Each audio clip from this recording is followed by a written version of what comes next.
오늘 우리가 볼 이 느헤미야 9장 말씀은 구약의 백성들이 이제 하나님 앞에 회개의 고백을 하는 그런 장면을 기록하고 있습니다.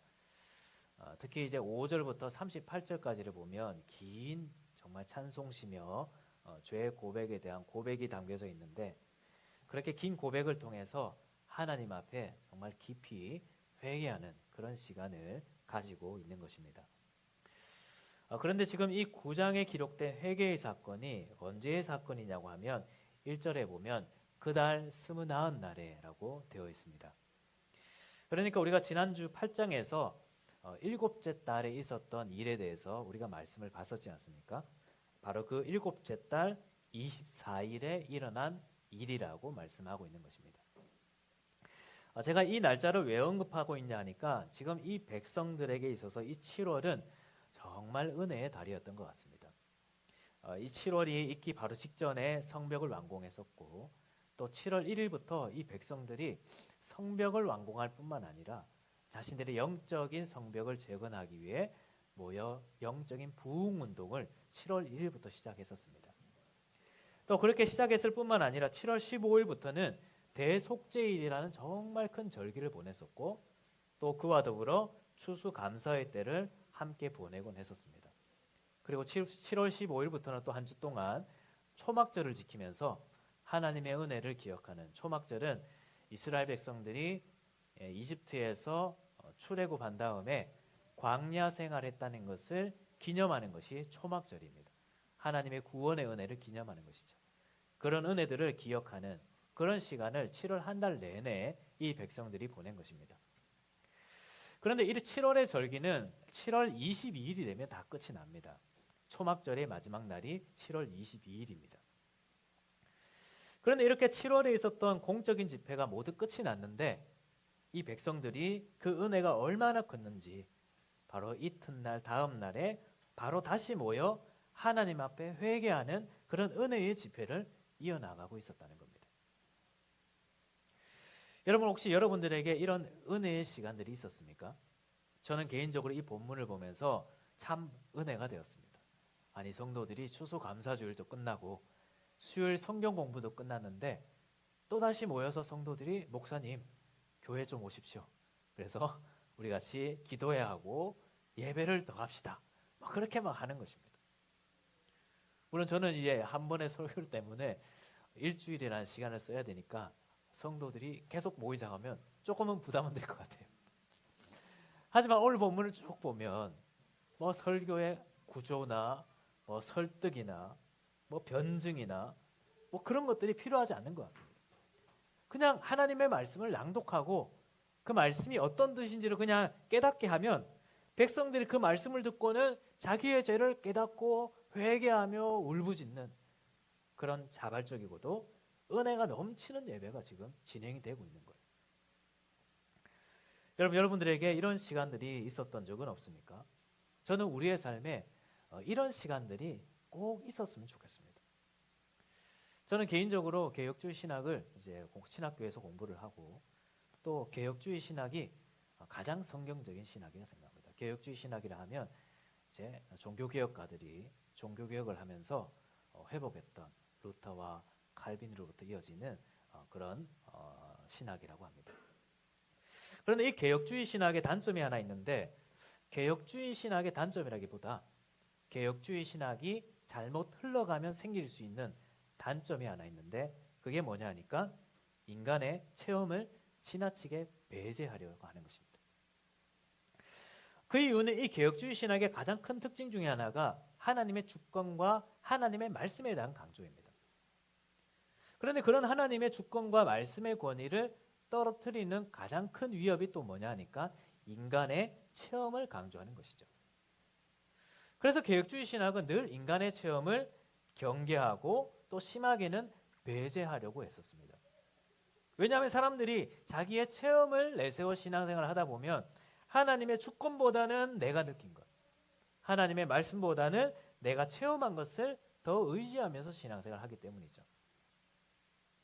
여러분, 그러나 이것은 분별이 필요하고 균형이 필요한 문제이지 우리의 체험을 배제해야 된다고 말하는 것은 아닙니다.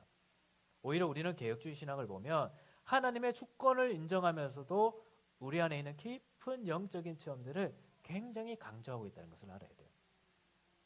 그래서 우리는 신앙생활을 하면서 하나님의 주권과 하나님의 말씀을 인정한다면 또한 동시에 우리의 삶 속에 주어지는 하나님의 깊은 영적인 체험, 그런 것들을 바라보며 살아야 됩니다. 그냥 건조하게 하나님의 말씀을 마치 학문처럼, 신학을 학문처럼 그냥 공부하고 습득하고 지나가는 것이 아니라 이 말씀 속에 찾아오시는 하나님으로 말미암아 깊은 영적인 체험이 있는 그런 신앙생활을 사모해야 되는 거예요. 잘못된 개혁주의가 우리 인간의 체험과 개인의 고백을 의심의 눈초리로 바라보지만, 참된 신학은 하나님의 주권을 인정하면서 그 하나님의 역사 속에 우리에게 찾아오시는 그 은혜의 체험을 갈망하며 살아가게 되는 것입니다. 그래서 얼마 전에 저를 오랫동안 도와주시고 또 가르쳐 주신 한 장로님을 만났는데 이런 말씀을 하셨습니다. 하나님과의 깊은 교제, 영적인 체험이 정말 중요합니다. 그 장로님은 개인적으로 그런 체험이 있으셨던 거예요. 신학이 학문에 그쳐서는 안 되고 그 하나님으로 말미암아 경험하는 깊은 영적인 체험이 중요합니다. 새로운 시민교회가, 우리 교회가 그런 교회가 되면 좋겠습니다. 젊은 성도들이 많이 모이는데 그런 깊은 체험이 있는, 하나님을 향한 갈망이 있는, 예배의 뜨거움이 있는, 하나님을 사모하는 마음이 있는 그런 교회가 되기를 바란다는 것입니다. 사랑하는 여러분, 우리의 삶에 이런 하나님을 깊이 갈망하는 마음, 예배를 사모하는 마음, 또 영적인 회복을 바라보는 마음, 하나님을 붙들고 싶은 그런 열정, 그런 것들이 우리의 삶 속에 회복되기를 주님의 이름으로 축원합니다. 과거에 그런 시간이 없었다면 오늘이 그랬으면 좋겠고, 또 오늘을 지내고 다음 주일 예배하는 그 주일 예배가 그런 시간들이 되었으면 좋겠습니다. 그래서 오늘 예배를 마치고 다음 주일이 되었는데 벌써 주일이야? 또 오늘 예배 가야 돼? 이런 마음이 아니야. 정말 이 예배가 사모가 되고 하나님의 은혜가 정말 내 삶 속에 필요하다고 고백하는 그런 우리의 신앙생활이 되었으면 좋겠습니다. 자, 그렇다면 우리가 이렇게 우리의 영적인 체험을 위해서 우리가 회복해야 할 것이 꼭 하나가 있습니다. 그것이 뭐냐 하니까 오늘 말씀 1절과 2절에 있는데요. 우리 함께 읽어보면 좋겠습니다. 시작. 그달 29날에 이스라엘 자손이 다 모여 금식하며 굵은 베옷을 입고 티끌을 무릎에 쓰며 모든 이방 사람들과 절교하고 서서 자신의 죄와 조상들의 아멘. 여러분, 지금 이 구약의 백성들은 하나님 앞에서 자신의 죄를 고백하고 있습니다. 특히 2절에 보면 모든 이방 사람들과 절교하고라고 되어 있죠. 이것은 자신들의 죄를 구체적으로 고백하는 것이죠. 내가 죄인입니다 라고 그치는 것이 아니고 내가 어떤 죄를 지었는지를 고백하며 그 죄에서 멀어지기를 원했다는 것입니다. 당시 구약의 백성들은 포로에서 돌아왔는데도 불구하고 여전히 이방 사람들과 교류하는 그런 사람들이 있었습니다. 그 중에 어떤 사람들은 이방인들과 혼인을 하기도 하고 또 어떤 사람들은 정치적인 이유 때문에 이방인들과 손잡고 살아가는 그런 사람들도 있었어요. 특히 6장 18절에 보면 당시 성벽이 완공된 상황을 언급하고 있는데, 그런데 그때까지 그렇게 성벽 공사를 방해했던 사람이 있었습니다. 그 사람이 누구냐면 도비아라는 사람이었어요. 이방인이었죠. 그런데 그렇게 성벽 공사를 방해했던 이 도비아를 이 스가냐라는 사람이 사위를 맞이했다고 기록하고 있습니다. 또 무슬람이라는 사람은 자기의 딸을 이 도비아의 아들에게 이제 시집을 보내는 그런 일이 이스라엘 백성들 사이에 있었다고 기록을 하고 있습니다. 그런데 지금 이 백성들이 그런 모든 일을 하나님 앞에 어떻게 한다고요? 고백하고 자신의 죄를 고백하고 하나님 앞에 철저히 회개하고 있다는 것입니다. 사랑하는 여러분, 우리에게 있어서 영적인 체험은 바로 이와 같이 우리의 죄를 구체적으로 고백하고 회개하는 것에서부터 시작이 됩니다. 제가 조금 전에 개혁주의 신학에 대해서 언급을 했었는데, 개혁주의 신학이 그렇게 인간의 체험을 그렇게 조심스럽게 바라봤던 이유가 뭐냐니까 사람들이 말하는 체험 속에 자신의 죄에 대한 고백과 그렇게 죄의 고백 속에 찾아오시는 하나님의 강권적인 은혜에 대한 체험이 아니라 그저 어떤 신비한 것, 세상적으로 놀라운 것, 그런 것들이 들어가 있는 경우가 너무나 많았기 때문입니다. 하나님을 믿었더니 내 사업이 잘 되더라. 하나님께 작정 기도했더니 이번에 내가 진급이 되었더라. 내가 하나님 앞에 정말 간절히 기도했더니 신비한 환상을 보여주시더라. 뭐 이런 것들이 대개 우리의 영적인 체험이라는 말로 이야기하다 보니 개혁주의 신학이 그런 것들을 그렇게 경계하게 되었던 것입니다. 여러분, 그러나 그런 것들은 하나님을 만나는 본질적인 모습이 아닙니다. 하나님은 우리에게 찾아오실 때 어떻게 찾아오시죠? 예수 그리스도의 십자가를 통해 찾아오십니다. 물론 하나님은 우리에게 외적인 은혜와 진급이나 인생이 잘 풀리는 그런 것을 통해서도 은혜를 주시죠. 그러나 그것은 죄를 회개하고 하나님과의 관계가 회복된 자들에게 주시는 부차적인 선물이지 그것이 은혜의 본질은 아닌 것입니다. 지난주에 우리가 생각했잖아요. 그것은 에피타이저이지 메인 디시가 아니라고요. 그것은 하나님의 부차적인 선물일 뿐인 거예요. 여러분, 하나님은 우리의 가장 연약한 곳, 가장 비천한 곳에 찾아오십니다. 우리의 가장 연약한 곳에서 십자가의 은혜를 우리를 찾아오시고 하나님은 우리를 다시 일으켜 세워주시고 용서해 주시고 우리를 위로하고 용서해 주시는 거예요. 이것이 깊은 영적인 체험입니다. 하나님을 경험한다는 것은 나의 연약함을 고백하는 것이에요. 나의 연약함을 고백하고 나의 연약함에서부터 벗어나고 하나님께서 나에게 힘 주셔서 죄의 정죄에서부터 벗어나고 그래서 내가 죄를 행하는 것을 부끄럽게 생각하고 내가 비록 세상에서는 잘나지는 못하지만 의를 행하는 것으로 기뻐하는 것, 이것이 우리의 깊은 영적인 체험입니다. 그래서 종교개혁자 마틴 루터는 이런 말을 남겼는데요. 신학의 고유한 주제는, 제가 이 말을 굉장히 많이 인용하죠. 너무 좋아하는 말입니다.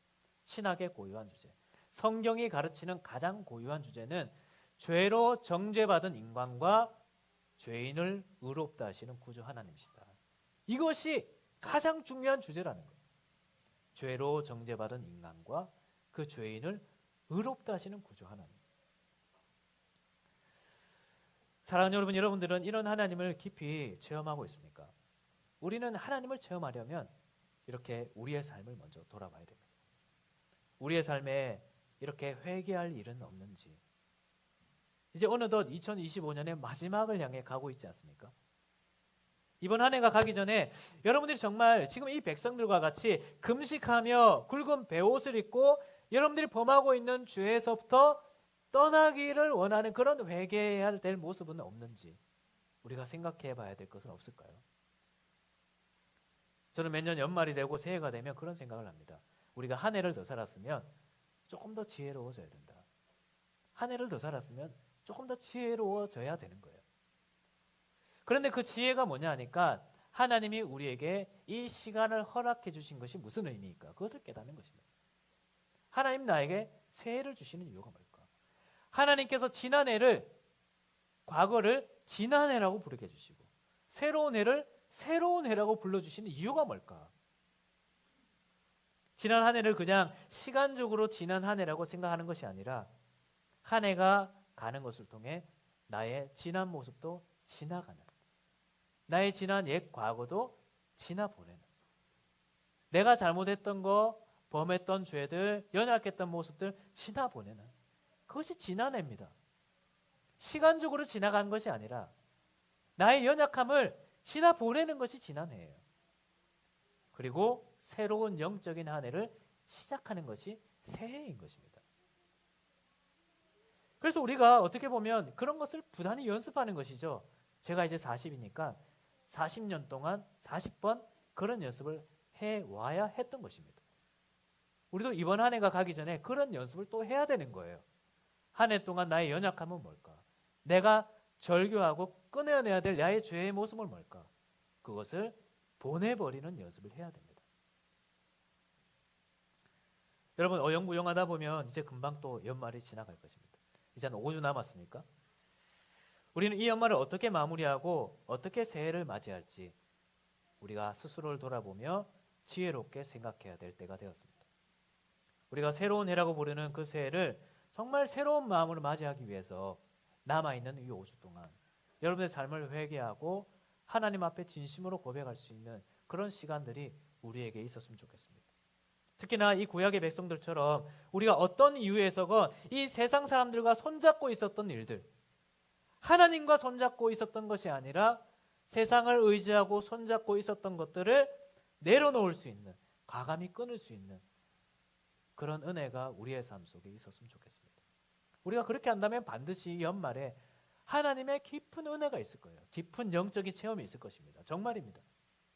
우리가 정말 우리의 연약함을 하나님 앞에 고백하고 내가 끊어야 될 것을 끊어내며 이 연말을 보낸다면 여러분들이 새해를 맞이하면서 여러분들의 사랑방에 고백할 수 있는 은혜의 체험이 반드시 있을 거예요. 그런 시간이 우리의 연말이 되었으면 좋겠습니다. 2절을 다시 보실까요? 2절을 보면 절교하고라고 되어 있습니다. 이 절교하고라는 히브리어 단어는 자신을 어떤 것에서부터 분리시키다라는 뜻이에요. 하나님은 이 똑같은 단어를 사용하시면서 어떻게 말씀하셨냐니까 레위기 20장에서 너희는 나에게 거룩할지어다. 이는 나 여호와가 거룩하고 내가 또 너희를 나의 소유로 삼으려고 너희를 만민 중에서 구별하였음이니라. 우리가 세상에서부터 절교하다 이 단어를 가지고 하나님이 우리를 세상에서 구별해 내셨다고 말씀하고 있습니다. 세상과 구별되어 살아가는 삶, 그것이 죄를 끊어내는 삶의 모습이라는 것입니다. 여러분, 우리가 이 연말에 끊어낼 것은 끊어내며 그렇게 구별된 성도로 살아갈 수 있는 우리가 되었으면 좋겠습니다.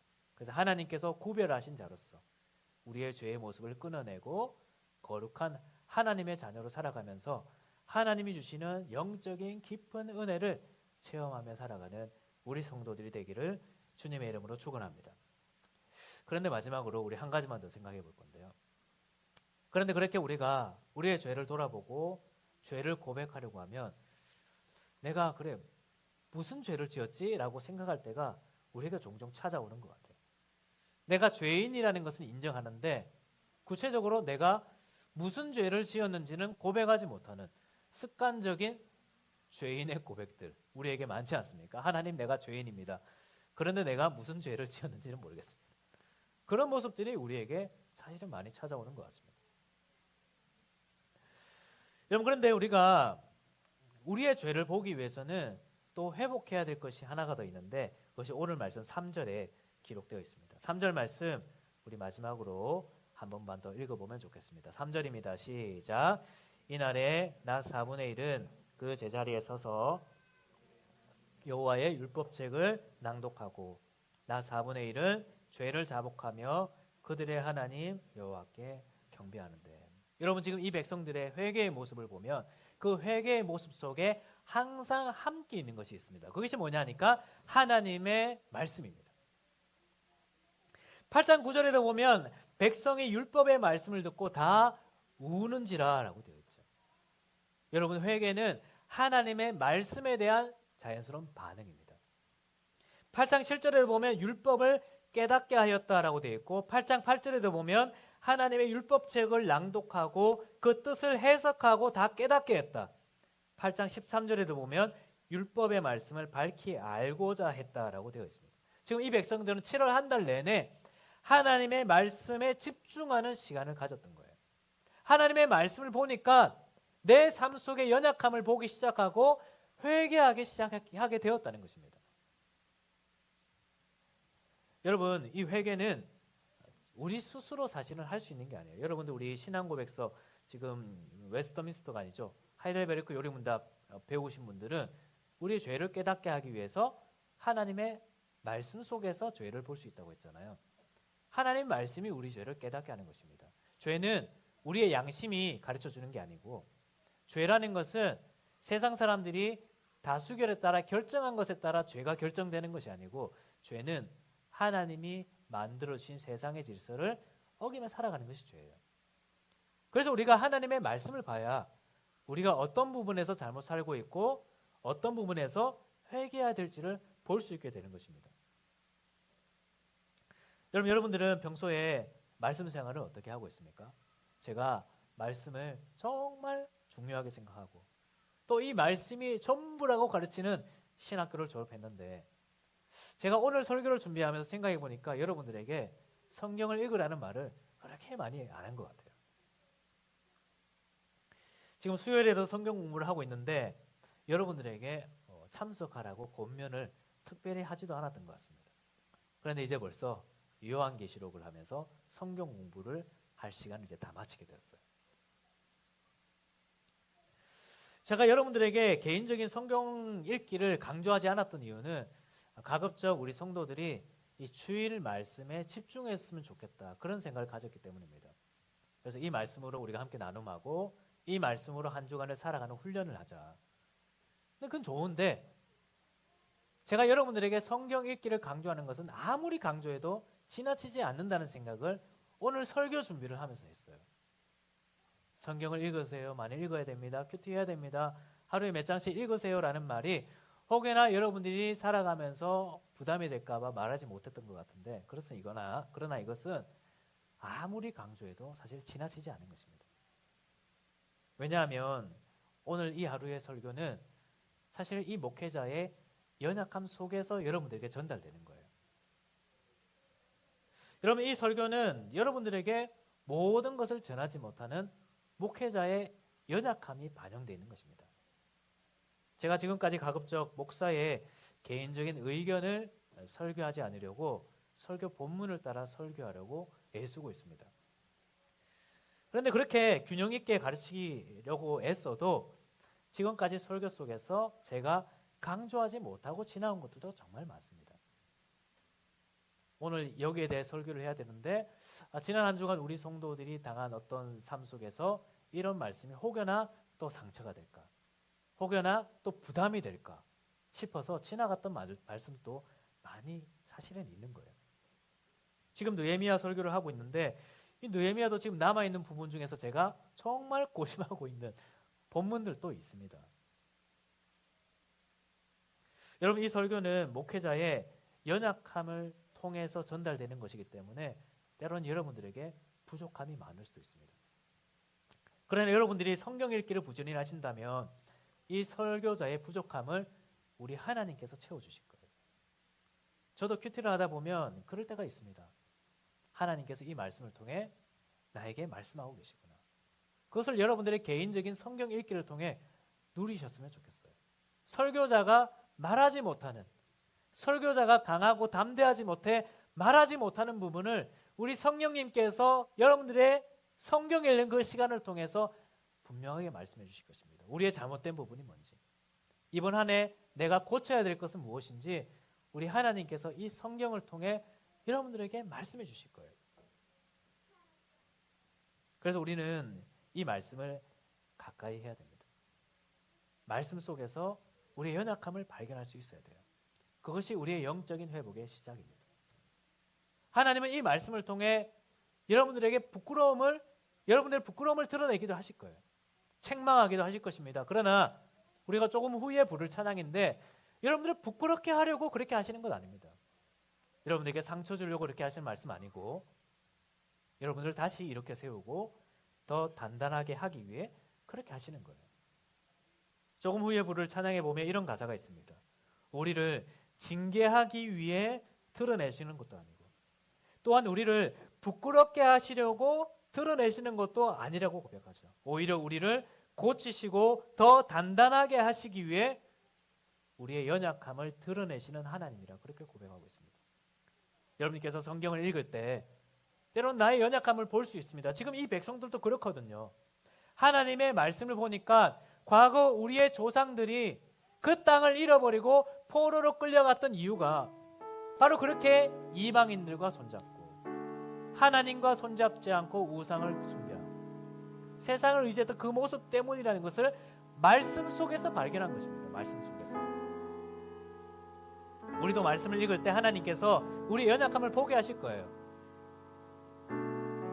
그 말씀을 가까이 하면서 하나님이 주실 영적인 회복 앞으로 한 걸음 더 나아갈 수 있는 그런 우리 성도들의 삶이 되었으면 좋겠습니다. 이 시간 우리 말씀을 기억하면서 그렇게 함께 찬양하며 고백했으면 좋겠습니다.